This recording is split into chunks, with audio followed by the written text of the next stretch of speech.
Et que la grâce et la paix de notre Seigneur et Sauveur Jésus-Christ soient avec vous tous. Amen.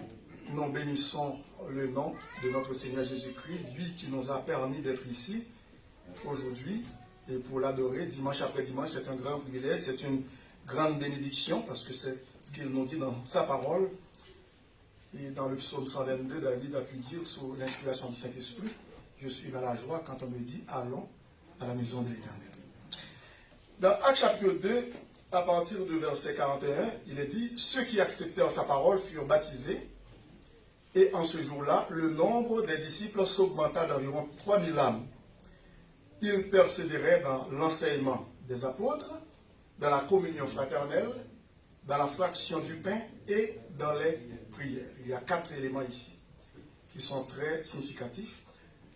Le verset 43, la crainte s'emparait de chacun et il se faisait beaucoup de prodiges et de miracles par les apôtres. Tous ceux qui croyaient étaient dans le même lieu et ils avaient tout en commun. Ils vendaient leurs propriétés et leurs biens et ils en partageaient le produit entre tous, selon les besoins de chacun. Ils étaient chaque jour tous ensemble assidus au temple, ils rompaient le pain dans les maisons et prenaient leur nourriture avec joie et simplicité de cœur, louant Dieu et trouvant grâce auprès de tout le peuple. Nous pouvons dire la deuxième partie du verset ensemble, verset 47, et le Seigneur ajoutait chaque jour à l'Église ceux qui étaient sauvés. Que l'Assemblée de Dieu dise Amen. Bien, merci beaucoup, vous pouvez vous asseoir. La vie chrétienne pratique, c'est encore une suite du message, ça fait quelques dimanches depuis que je vous présente en ce beau message sur la vie de l'Église primitive, les chrétiens, chrétiennes de l'Église primitive, comment ils adoraient le Seigneur, ils aimaient le Seigneur. On ne peut pas adorer le Seigneur sans l'aimer. Amen. Il faut d'abord avoir un amour pour lui. Et ce n'est pas un amour qui vient de l'homme, mais c'est son propre amour qu'il a versé en nous. L'amour divin. Amen. Agapé, agapao. C'est l'amour inconditionnel, l'amour de Dieu qui est versé dans notre cœur, qui a été versé pour nous. Sur la croix du calvaire, eh bien, le péché de l'homme et l'amour de Dieu se sont donnés rendez-vous. Amen. Amen. Oui, c'est vrai, ils se sont rencontrés. L'amour de Dieu et le péché de l'homme se sont rencontrés à la croisée des chemins de la croix, sur la croix du calvaire.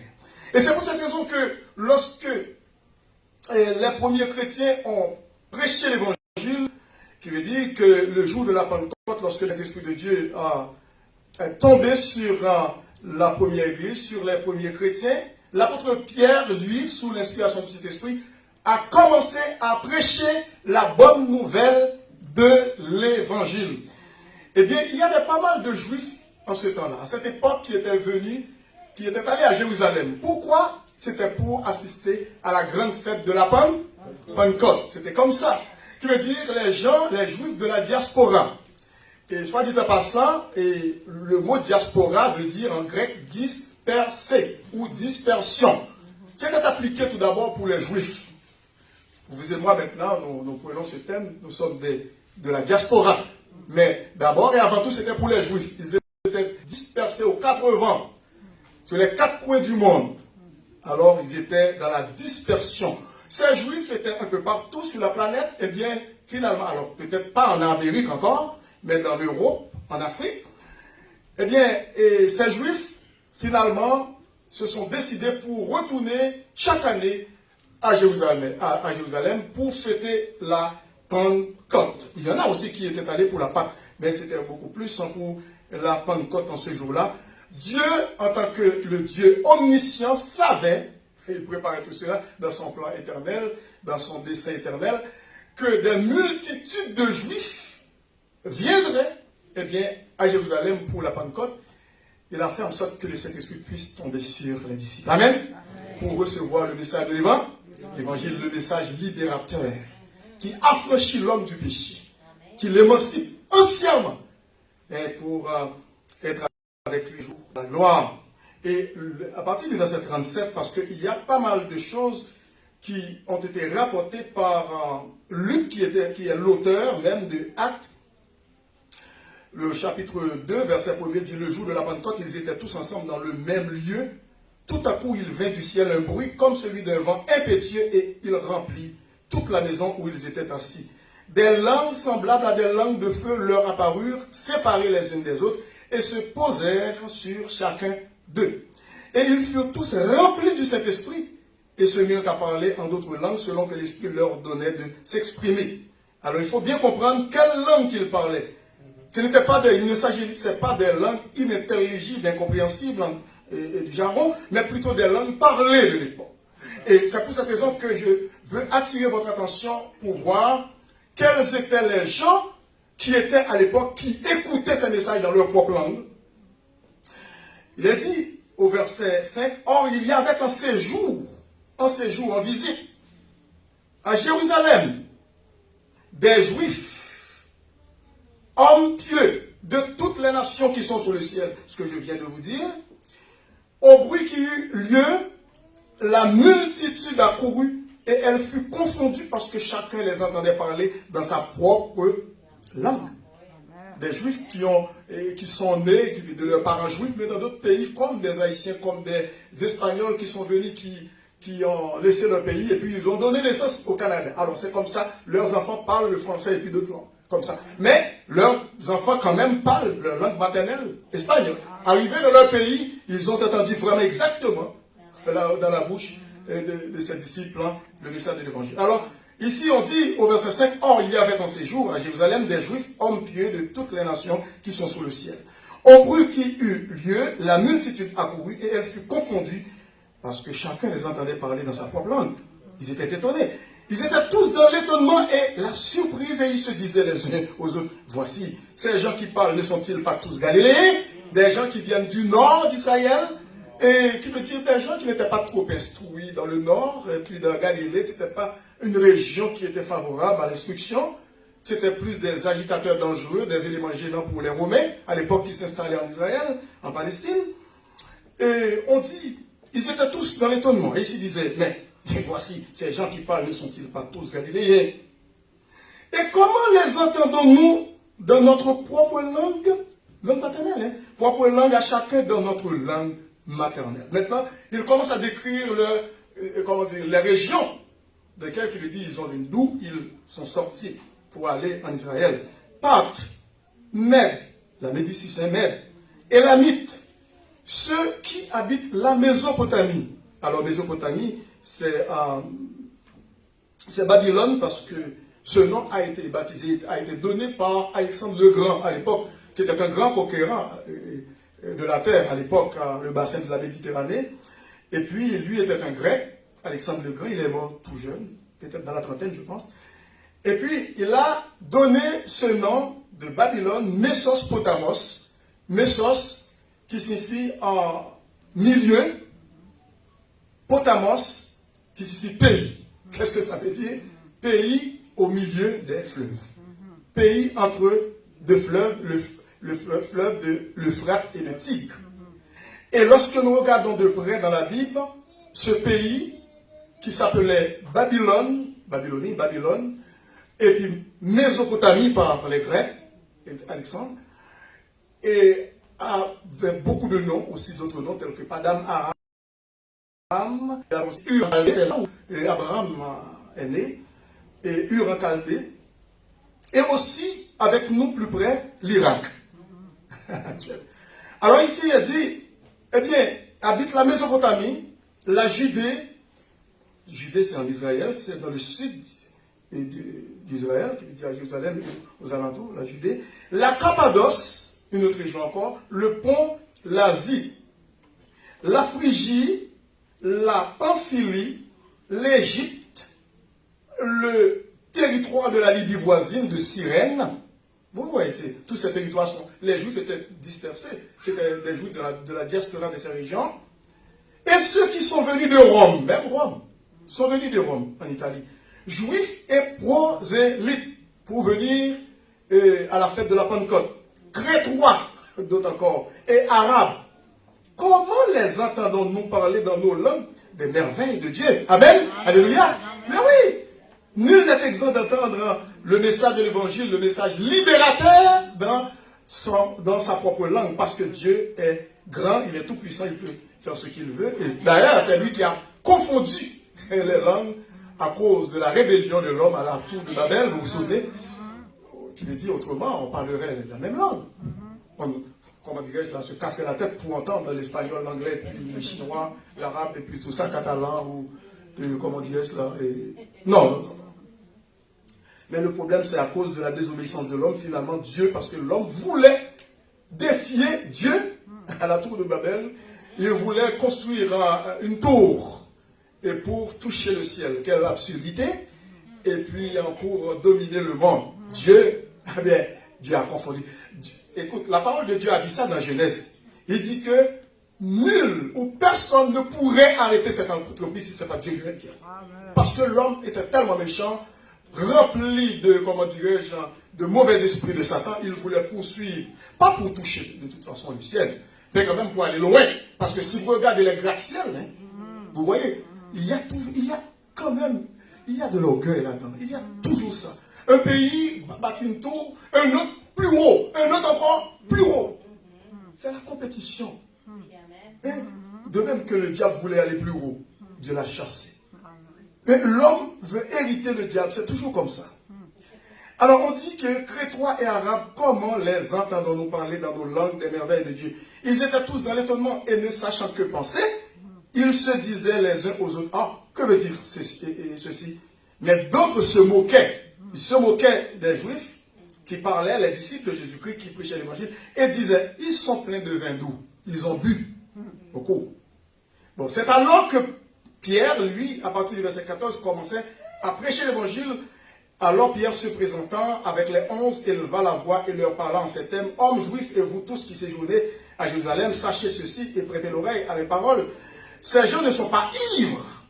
On n'est pas des sourds. On n'est pas en état d'ébriété parce que nous parlons d'autres langues, comme vous le supposez quand c'est la 3e heure du jour. Vous voyez, nous ne sommes pas dans la nuit durant pour boire, pour hausser le coude jusqu'à être ivre. C'est pas ça du tout. Lorsqu'ils ont entendu ce message d'affranchissement du péché, et pour conclure le message, eh bien, l'apôtre Pierre, au verset 36, dit que toute la maison d'Israël sache donc avec certitude que Dieu a fait Seigneur et Christ, ce Jésus que vous avez crucifié. Vous êtes responsable maintenant devant Dieu. Eh bien, le verset 37, après avoir entendu ces discours, ils eurent le cœur vivement touché. Amen. Quiconque entend le message de l'évangile ne doit pas rester indifférent. Impossible devant la prédication de l'évangile. Soit que vous réagissiez d'une manière positive ou négative. Oh, il n'y a pas de milieu. On ne peut pas rester sur la barricade, sur la clôture. Il faut prendre une décision. Il faut prendre une position. Quiconque écoute la parole de Dieu, vous n'avez pas le choix, vous êtes responsable devant Dieu. Amen. Et c'est ce qui est arrivé ici au verset 37. Après avoir entendu sur le cœur vivement touché, ça c'est un commencement. C'est bon ça. Le cœur a été vivement touché par le Saint-Esprit de Dieu. Et lorsque votre cœur est touché, après avoir écouté le message de l'évangile, il ne faut pas persister dans la rébellion. N'endurcissez si ce n'est pas vos cœurs. Vous qui maintenant écoutez la parole de Dieu. Alors ici, il a dit, hommes frères, que ferons-nous? Ça c'est la réponse à cette prédication de l'apôtre Paul, de l'apôtre Pierre, bien entendu. Pierre leur dit, repentez-vous et que chacun de vous soit baptisé. C'est le premier pas d'obéissance après la conversion. Et que, au nom de Jésus-Christ, pour le pardon de vos péchés, vous recevrez le don du Saint-Esprit, car la promesse est pour vous, pour vos enfants et pour tous ceux qui sont au loin, en aussi grand nombre, comme vous et moi, les païens qui sont, et nous qui sommes venus à Jésus-Christ quelques temps plus tard, comme en aussi grand nombre que le Seigneur notre Dieu les appelle. Et puis le verset 40 dit, et par plusieurs autres paroles, il les conjurait, alors en dehors de ce message, du salut, et les exhortait, disant, sauvez-vous de cette génération perverse.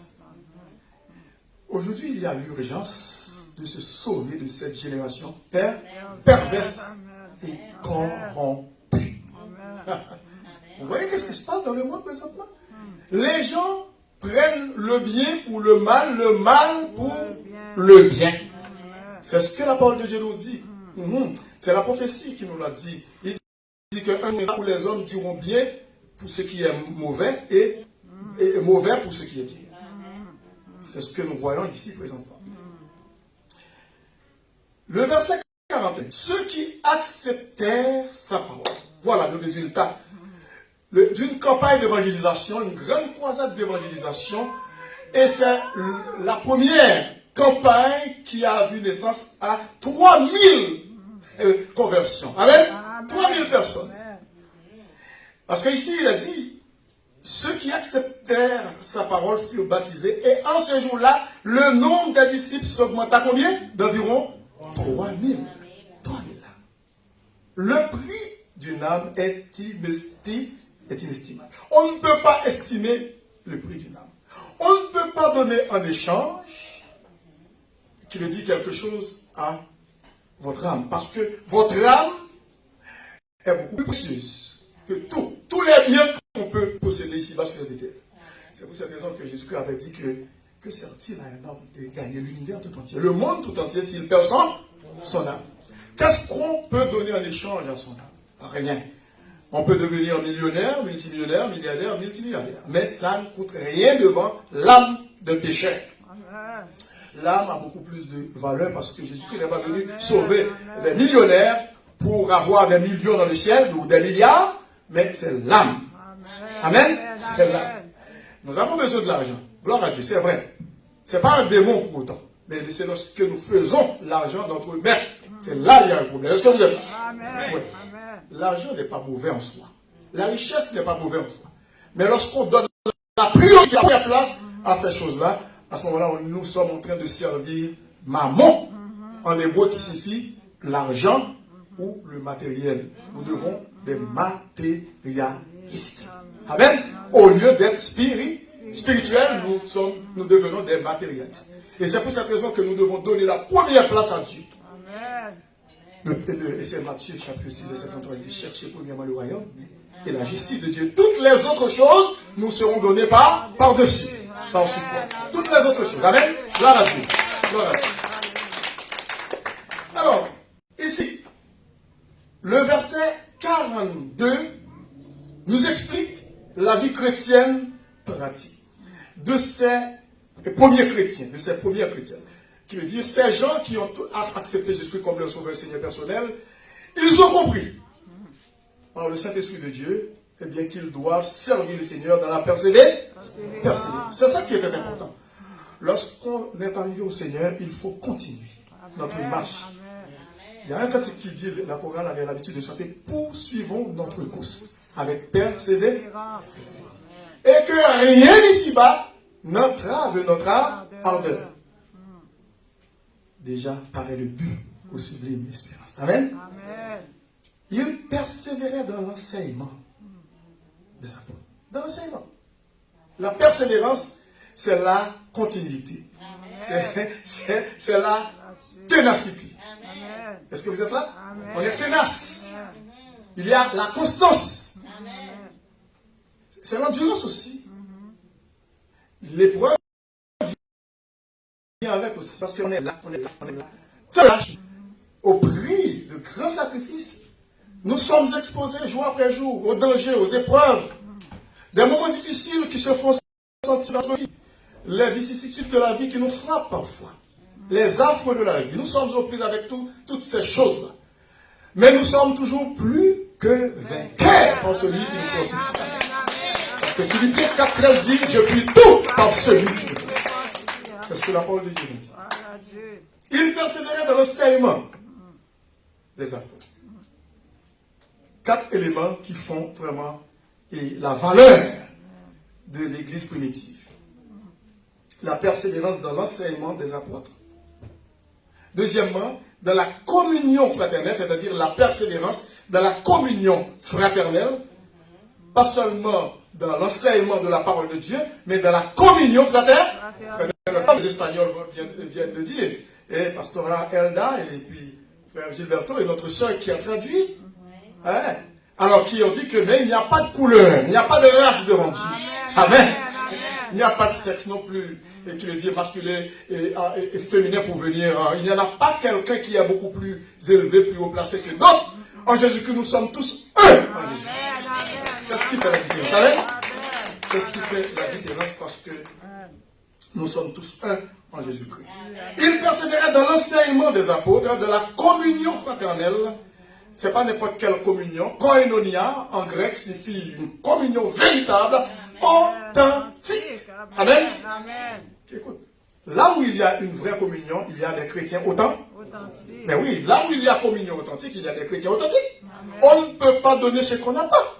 C'est parce que nous sommes des vrais croyants, des vrais chrétiens de Jésus-Christ. C'est pour cette raison que nous pouvons tenir des réunions authentiques. Amen. Nos communions sont authentiques, sont vraies. Vous savez bien que ça veut dire authentique. Authentica, qui signifie vrai, sans compris, en toute sincérité, et puis avec toute clarté. Et comme on dit ça, qui veut dire il n'y a pas de cachotterie. Transparence. Est-ce que vous êtes là? Parce que le cœur est là devant Dieu. Tout le monde voit. C'est ça, la véritable communion fraternelle. Lorsque je vous dis que je vous aime, c'est vrai, parce que je vous aime avec l'amour de Jésus. Il n'y a pas de tromperie dans mon amour, parce que l'amour de Dieu est versé dans mon cœur pour vous aimer. C'est lui qui me dit, parce que et qui veut dire, ces frères et sœurs là, de mon amour que j'ai versé en toi. Et puis, avant de continuer, écoutez, dans Jean chapitre 13, verset 34, Jean 15, 12 et 17, on peut les voir aussi, ces versets, là où Jésus-Christ a dit, aimez-vous les uns les autres comme je vous ai aimé. Dans Lévitique 19, il a dit, aimez vos prochains comme toi-même. Aime ton prochain comme toi. C'est-à-dire que dans le Nouveau Testament, Jésus-Christ a dit, aimez-vous les uns les autres comme moi, Jésus. Pas comme toi-même, comme moi, je vous ai aimé. Je dis, avec le même amour de Jésus-Christ, nous devons aimer, nous aimer les uns les autres. C'est encore beaucoup plus élevé que parce que Jésus-Christ nous a apporté notre éclairage de l'amour de Dieu. Il persévérait dans l'enseignement des apôtres, dans la communion fraternelle, dans la fraction du pain. La fraction du pain. La table du Seigneur, le repas du Seigneur, la Sainte Seine. Écoutez, soit dit en passant, c'est que les premiers chrétiens, lorsqu'ils se réunissaient, chaque jour ils se réunissaient d'abord. Parce qu'à l'époque, ce n'était pas un pays industrialisé comme nous le sommes aujourd'hui. Nous sommes dans un pays industrialisé. La vie est faite de contretemps et de contrariétés pour certains. Donc, alors ça fait en sorte qu'il y a pas mal de difficultés à se rencontrer chaque dimanche. Surtout, il y a des métiers dans lesquels se trouvent nos frères et sœurs un dimanche sur deux. Mais à l'époque d'Israël, ce n'était pas comme ça. Les femmes étaient toujours là, et puis leurs enfants, elles instruisaient leurs enfants à la maison, et puis les maris sont dans les champs, et puis parfois les femmes aussi faisaient la couture, et puis aussi, elles faisaient beaucoup d'autres choses à la maison. Et puis, elles faisaient du pain aussi. Alors, ce sont des choses que les femmes juives faisaient. Mais finalement, quand il y avait des réunions, tous étaient chaque jour ensemble. Qui veut dire les maris sont revenus des champs, et puis comme ça, ils sont venus à la même heure, et puis pour le même horaire, ils sont dans la présence du Seigneur. C'est pour cette raison qu'on voit, on voit qu'ils étaient tous ensemble, et puis au verset 44, et aussi au verset 46. Alors, ils persévéraient dans l'enseignement des apôtres, dans la communion fraternelle, dans la fraction du pain. Et aussi cette fraction du pain, la Sainte Seine. La Sainte Seine était accompagnée avec un agapao, qui veut dire l'amour divin, l'amour de Dieu, qui veut dire quand ils se réunissaient, ils partageaient leurs produits ensemble, ils partageaient la nourriture, ils apportaient chacun de chez soi, de la nourriture pour distribuer, pour partager, et surtout à d'autres qui étaient dans le besoin. Alors, de façon de prouver notre amour véritable en pratique pour nos frères et sœurs. Amen. C'était comme ça qu'ils se réunissaient. Et puis, ils faisaient la Sainte Seine, ils prenaient la Sainte Seine avec simplicité de cœur aussi. Chaque jour qu'ils se réunissaient, ils prenaient la Sainte Seine, le pain et le vin. Au bout de quelques temps, on a un petit peu éloigné de ça. On l'a laissé, je ne sais pas si c'était juste pour ne pas donner trop de tracas pour la préparation aussi. S'il y a des gens qui ont des problèmes à régler dans leur cœur avec le Seigneur aussi, frères et sœurs, alors on donne le temps, je ne sais pas. Mais il faut savoir que c'est chaque jour qu'ils se réunissaient, ils prenaient le pain et le vin, le repas du Seigneur, la Sainte Seine. C'était comme ça. Et puis, on parle de la prière. C'est le quatrième élément. Ça ne veut pas dire pour autant parce que c'est figuré au quatrième. C'est pas. Non, ce qui veut dire, c'est pour démontrer une liste de 4 éléments importants. 4 composantes significatives. 4 éléments importants. Amen. Amen. Il dit, il persévérait dans l'enseignement des apôtres, dans la communion fraternelle, dans la fraction du pain et dans les prières. Prière était vraiment importante. Amen. La prière était importante. Amen. Sans la prière, on ne peut pas faire grand-chose pour le Seigneur. Amen. Non. On ne peut pas être victorieux sans la prière. Parce que ce n'est pas le moyen de la prière qu'on peut connaître Dieu, aussi qu'on peut le servir. Et aussi on peut vivre une vie de victoire sur le péché, sous toutes ses formes. Hein? Sur le diable, sur le monde et sur la chair. Ce n'est pas la prière. L'apôtre Paul, qui était un homme de prière, demandait tout le temps, constamment, aux chrétiens de prier pour lui. Priez pour moi afin qu'il me soit donné quand j'ouvre la bouche, dit l'apôtre Paul, pour que j'annonce hardiment, avec hardiesse et librement le message de l'évangile, le mystère de l'évangile pour lequel je suis ambassadeur dans les chaînes, parce qu'il a été enchaîné dans la prison romaine, dans un cachot, croupi dans un cachot romain pour la cause de l'évangile, pour lequel je suis ambassadeur dans les chaînes et que j'en parle avec assurance, comme je dois en parler d'après Éphésiens 6, verset 20. Priez pour moi. L'apôtre Paul demandait aux chrétiens de prier les uns pour les autres. Priez pour nos frères et sœurs un peu partout dans le monde. Priez pour les gens qui souffrent. Priez pour les gens qui sont malades, les gens qui sont souffrants, les patients. Priez pour les gens qui sont éprouvés dans leur vie spirituelle, dans leur corps. Priez pour les gens qui manquent des choses, qui ont des grands besoins. Priez pour les pays qui sont défavorisés, les pays humiliés, les nations qui sont humiliées. Regardez ce qui se passe avec nos compatriotes. Il faut prier constamment. Je remercie le Seigneur d'avoir versé dans le cœur de notre sœur bien-aimée, la sœur Sophie, qui a demandé de prier pour Haïti. Écoute, nous n'avons pas le choix. C'est vrai, nous vivons dans un pays libre, au moins, bon, relativement sécuritaire, démocratique, mais il n'en pas moins vrai que quand même nos cœurs, quand même, sont là-bas avec les gens. Alors il faut prier pour nos compatriotes, il faut qu'on prie aussi pour toutes les autres nations qui sont frappées par des malheurs indescriptibles, toutes sortes de péripéties, les mauvais moments, les temps difficiles. Il faut prier pour ces gens, parce que nous habitons tous sur la même planète, ici, eh bien, qu'il est dit, de même créateur. Alors il faut prier pour ces gens.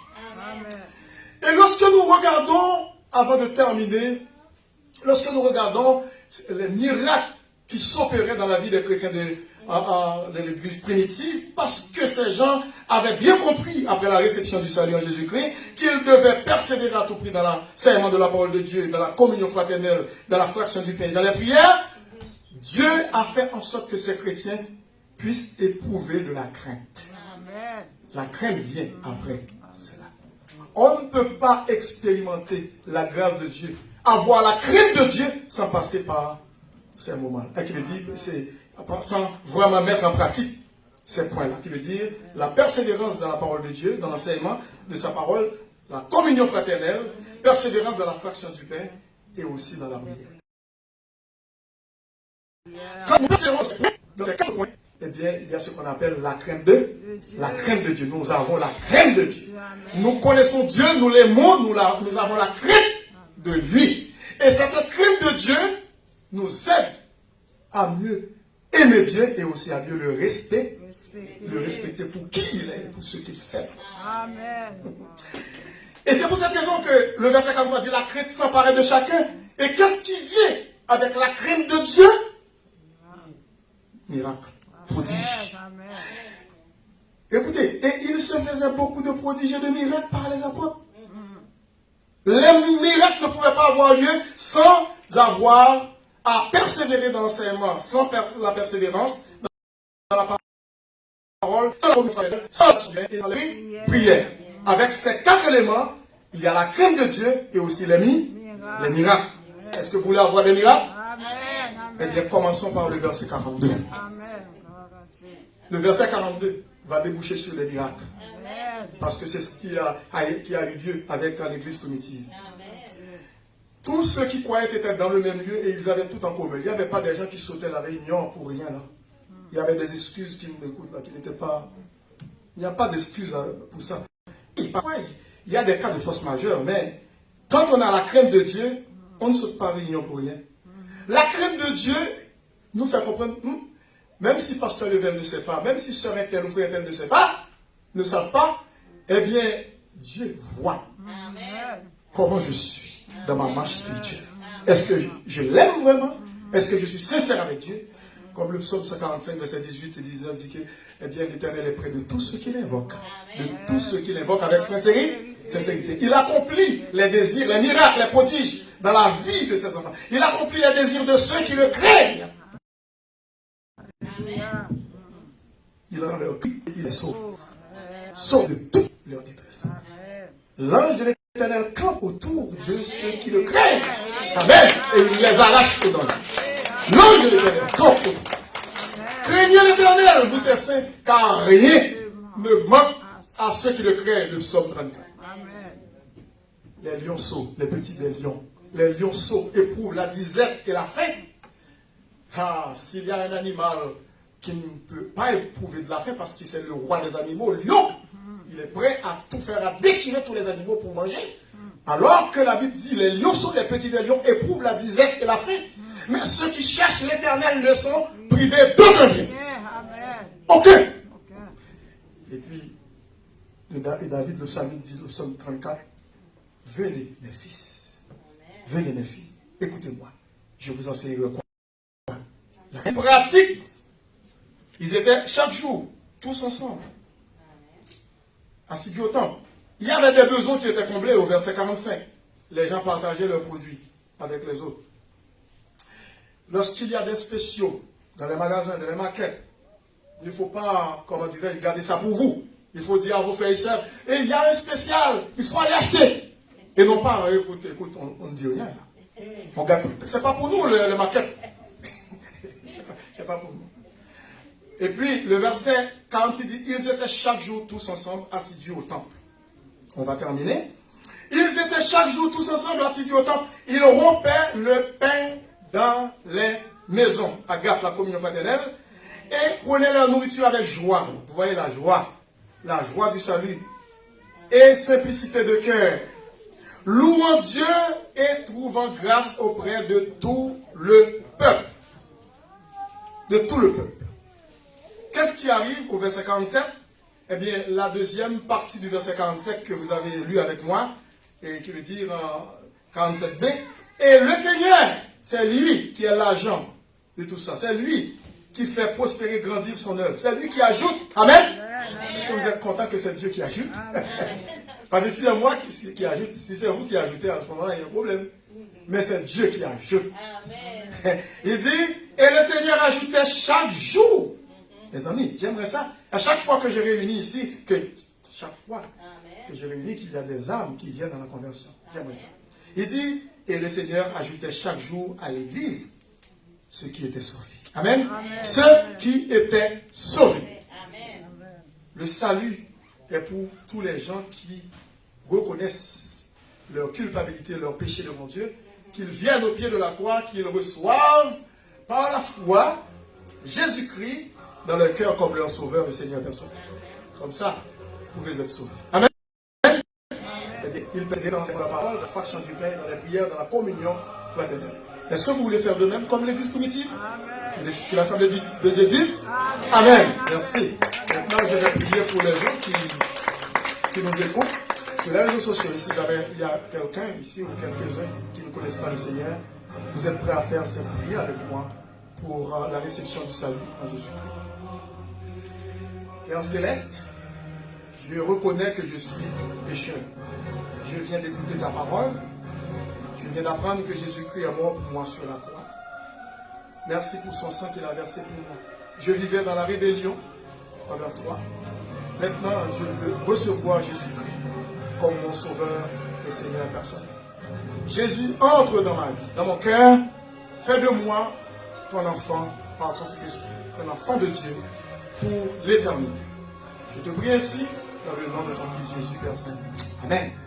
Sachez que la prière que vous venez de faire, si vous l'avez faite d'une manière sincère, d'un cœur sincère, vous avez déjà le salut éternel. Amen. Vous êtes sauvés pour l'éternité. Maintenant, on termine par la prière. Père Saint, nous te remercions pour ce moment passé de ta sainte présence. Merci pour le temps de louange avec nos frères et sœurs, les Espagnols. pour leur présence qui est une grande bénédiction pour nous. Merci pour nos frères et sœurs, merci pour le temps de louange avec ta servante, la Berthude et aussi les jeunes. Nous te remercions pour les prières que nous avons fait monter devant toi. Merci pour les offrandes recueillies pour ton œuvre. Merci pour le message de ta parole. Et nous te prions, Père Saint, de nous aider à comprendre ta parole et aussi à la mettre en pratique pour vivre une vie qui est agréable et sans repos devant toi. Père Saint, sois avec chacun de nous. Et nous te prions pour les fêter, les gens que tu accordes, tu ajoutes encore une autre année, une nouvelle année à leur vie. Nous te prions de les bénir davantage, qu'ils restent et demeurent attachés à toi pour ta gloire. Nous te prions ici avec le pardon de nos péchés, dans le nom précieux de ton Fils Jésus, lui qui vit et qui règne au siècle des siècles. Que l'Assemblée de Dieu dise Amen. C'était votre serviteur, pasteur Jean-Le Jeune qui vous dit au revoir et à la prochaine.